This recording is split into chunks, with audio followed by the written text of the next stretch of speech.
You're watching EAC News. Thanks for joining us. More than two-thirds of refugees and Venezuelans displaced abroad come from countries that have suffered from hostile actions or sanctions from the US, according to the report released by the UN Refuge Agency, UNHCR, on Thursday. UNHCR said on Thursday in its annual Global Trends report that 89.3 million people around the world are displaced, well over double the figure of 10 years ago.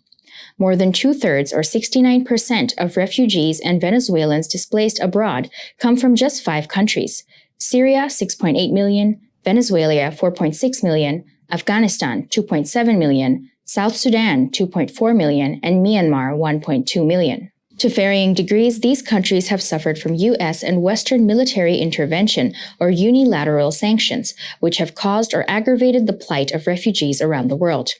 The U.S. and its Western allies have launched wars in Iraq and Afghanistan, cultivated anti-government forces in West Asia and North Africa, intervened forcefully in various regional situations, become directly involved in the Syrian war with military intervention, and have long interfered in Venezuela's internal affairs and continue to impose economic sanctions on the nation.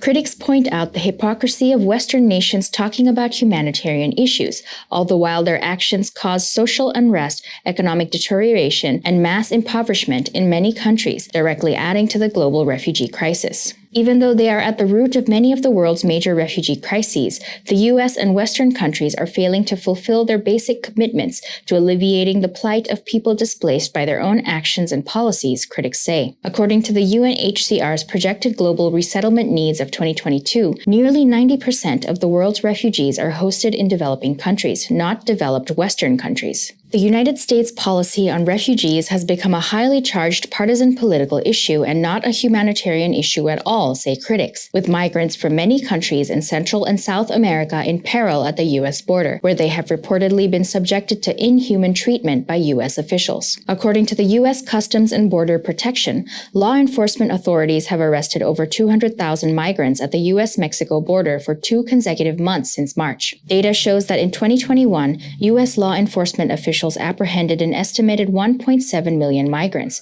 including 145,000 children at the U.S.-Mexico border, a 20-year high. To distribute food, but there is so much snatching that she can barely